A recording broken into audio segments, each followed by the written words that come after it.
tey bu ñu demee ba yàlla may ñu lim ñu may juróom ñetti fukki député ci biir assemblée xam ngeen ni assemblée nar naa xumb de ñu ngi doog am assemblée nationale nag te ña ngeen di gis ñu nekk assemblée ñoom mandargal rek waaye ñi ne ci gannaaw laboratoire bi ñi yor liggéey bi di ko liggéey ñoo ëpp téeméeri junni yoon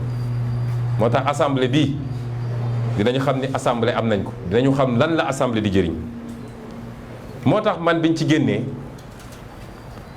ba ñu waxtaanee suñu biir man dama am position boo xam ne sama position la wala suñu position la ñun Pastef dama ne du ma seeti kenn du ma woo kenn du ma négocier kenn ku leen ne Ousmane Sonko woo na ma di wax ak man ci nu may demee seen groupe wala yu mel noonu loolu amul de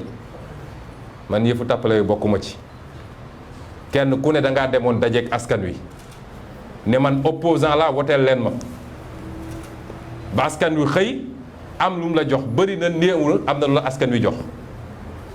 ku ci 25000 sénégalais woteel ba ku ci 52000 sénégalais woteel wala 59000 am na lu la askan wi jox décision boo jël nag yow ak askan woowu la ñun suñu yoon newu ci te décision bu waay jëlit respecté nañ ko wax ju bëri ji jaru ko lay yu bëri yi jaru ko kilifa day mat kilifa sañ li muy def dem toog jàpp ñàmburam man de Ousmane Sonko du ma commenter décision politique bu beneen leader parce que sama yoon newu ci waaye xam nga Macky Sall ndeysaan président de l'APR defe naa dafa jaaxle ba xamatul fu mu ne ndax looy def boobu ba léegi amoo ci résultat 2012 ba léegi lan la nekkee ku ñu fal maire ci opposition mu recevoir le palais am lu mu yëkkati jox la ne la ñëwal fekk si ma di essayer suruxlu ay député pour récupérer leen di dugg ci parti naan day tas parti di récupérer ay nit waaw balaa élection locale yi ñaata nit la récupérer teewul élection locale yi ñu duma ko diggante élection locale ak élection législative yi ñaata nit la récupérer waxuma la rek les hommes politiques waaye même yeneen kilifa ak yeneen ñaata nit la récupérer tey la Waalo gën a ay ndax duma gi ñu ko duma ci élection législative yi defe naa bi Sénégal di Sénégal ba léegi musul am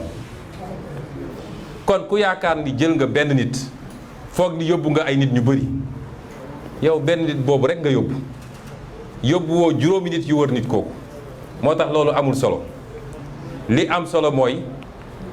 dafa am loo xam ne door na moom amul xelu seetlu loolu te loolu gannaaw yàlla dara mënatu koo téye mooy ma nga doore nag 2019 nit ñi seetluwuñu bu baax 2019 nee na 65% la jóge ñëw 59% boo xam ne ñëpp xam nañ ni matu ko ñu jóge foofu mu ñëw élection locale ñu leen waa ji wàcce na en deçà de 50% génne ay statistiques ñoom ñu génne benn carte Sénégal peinture ko en marron di manipuler sénégalais yi ñu leen nañ dem ñëw élection législative su ma juumul mi ngi entre 42 et 48% bu ñu demee présidentielle bu dee moom jàll na soo amee 30% wala 25% dina ma jaaxal.